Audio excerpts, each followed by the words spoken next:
Hello everyone, Diaz ওয়ার্ল্ডের নতুন একটি ব্লগে সকলকে অনেক স্বাগত জানাই। কেমন আছো সবাই? আশা করি সবাই খুব ভালোই আছো। আজ আমি এমন ঘুমিয়েছি না, কি বলবো, একদম দুপুর 2টো থেকে বিকেল 5:30 বাজে আমার কোনো হুঁশ নেই। এদিকে স্যার চলে এসছে, স্যার এসে আমাকে তুলছে, হচ্ছে এখনো তুমি ঘুম থেকে ওঠোনি? আসলে আমি প্রত্যেক দিন বিকেলবেলা একটু হাঁটতে যাই, ওই আধ ঘন্টা 40 মিনিট মতো। তো আজ তো সেটাও হলো না। তো স্যার বলল যে প্রচুর খিদে পেয়েছে, কিছু একটা বানিয়ে দাও। আবার বৃহস্পতিবার ছিল দিনটা, তো বৃহস্পতিবারে আমরা নিরামিষই খাই এখানেও। তাই ভাবলাম চটজলদির মধ্যে একটু ঝাল সুজি বানিয়ে নিই, তাই সমস্ত জোগাড়যন্ত্র করেই নিয়েছি। সামান্য আলুকে ছোট ছোট টুকরো করে কেটে নিয়েছি, আর টমেটো কুচি, লঙ্কা কুচি, আদা কুচিয়ে নিয়েছি। কিছুই না, খুব সামান্য উপকরণে খুব সহজে হয়ে যায়, আর প্রচণ্ড হেলদি এই খাবারটা। হ্যাঁ, এটা না তোমরা সবাই বাচ্চাদের টিফিনে ইউজ করতে পারো, বা যারা ওয়েট লস জার্নিতে আছো তারা এই ধরনের রেসিপি অবশ্যই ট্রাই করবে, একদম পুষ্টিগুণে ভরপুর। তো খুব ভালোও লাগে খেতে। আর যারা বাচ্চাদেরকে দেবে তারা ঝালটা একটু কম দেবে, আর যদি পেঁয়াজ রসুনের মধ্যে অ্যাড করো এর স্বাদটা আরও ভালো লাগে। আর এই ডিশটার মধ্যে একটু সর্ষে ফোড়ন দেওয়ার চেষ্টা করবে, তাতে করে ফ্লেভারটা খুব ভালো আসে। আর যেহেতু এটা একটা সাউথ ইন্ডিয়ান ডিশ, তো যাদের কাছে কারি পাতা অ্যাভেলেবেল আছে তারা অবশ্যই কারি পাতা দেবে ফোড়নে, তাতে না খুব সুন্দর একটা সেন্ট বেরোয়। আমার কাছে কারি পাতা ছিল না, সেই জন্য আমি দিতেও পারিনি, দিলে পরে আরও ভালো লাগতো। তো যাই হোক, এইভাবেই সব মশলাগুলোকে একে একে দিয়ে না একটু সামান্য ভাজা ভাজা করে নেবে, একদম যাতে সিদ্ধ হয়ে যায়, কোনো কাঁচা ভাব না থাকে। এর মধ্যে গাজর ইউজ করতে পারো, আরও কিছু কিছু মটরশুঁটি, এই ধরনের যত সবজি অ্যাড করবে তত এটা আরও হেলদি হবে।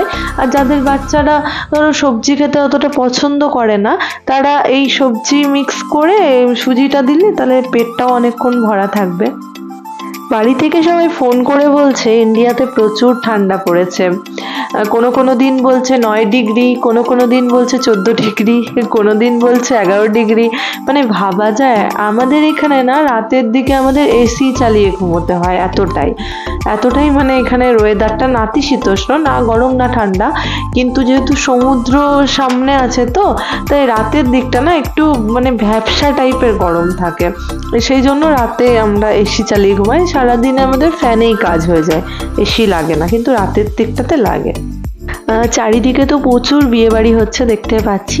তো নতুন নতুন কাপলদের জন্য আমার ছোট্ট একটা সাজেশন, এই সময় তোমরা নিজেদের হানিমুনের জন্য মালদ্বীপসকে কিন্তু চুজ করতেই পারো, কারণ এখানকার ওয়েদারটা ভীষণ ভালো, নাতিশীতোষ্ণ প্রথমেই বললাম। যেহেতু অবশ্যই যাদের বাজেট একটু বেশি, কারণ এখানে একটু ওয়াটার ভিলাতে স্টে একটু কস্টলি, কিন্তু যারা একবার আসবে মানে ভোলার মতো নয়, অসাধারণ এক্সপিরিয়েন্স।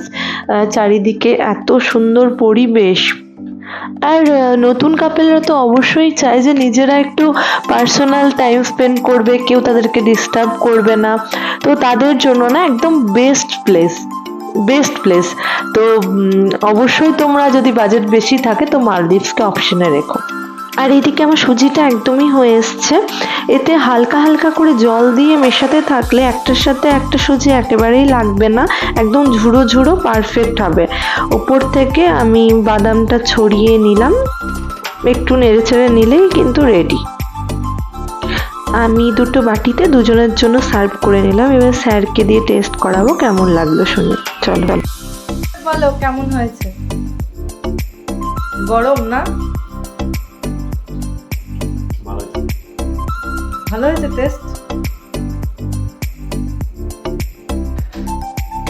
আমি এখানে একটু রেডি হয়ে নিলাম, মাসকাবারির কিছু জিনিসপত্র আনতে হবে, আর সামান্য কিছু কেনাকাটাও করব ভাবছি, সেই জন্য রেডি হয়ে নিলাম। এখন বাইক বার করলো, আমরা যাচ্ছি শপিংয়ে। তো চলো যেতে যেতে সবটাই তোমাদের সাথে শেয়ার করব। আমরা মার্কেটের প্রায় কাছাকাছি চলে এসেছি। আমরা যখন মার্কেটে বেরিয়েছি তখন আমাদের এখানে টাইম 9টা, মানে ইন্ডিয়ান টাইম 9:30। এই দেখো, গল্প করতে করতে মার্কেটের ভিতরে চলেই এসেছি। এবারে গাড়িটা একটা স্ট্যান্ড খুঁজে নিয়ে স্ট্যান্ড করে নেব, তারপরে মার্কেট পত্র করব। এখানে না আমরা কিছু জুতোর কালেকশন দেখছিলাম, আমি আমার জন্যও দেখছিলাম আর স্যারের জন্যও কিছু দেখছিলাম। অনেক ভালো ভালো কালেকশন ছিল, তবে প্রাইস রেঞ্জ খুব হাই।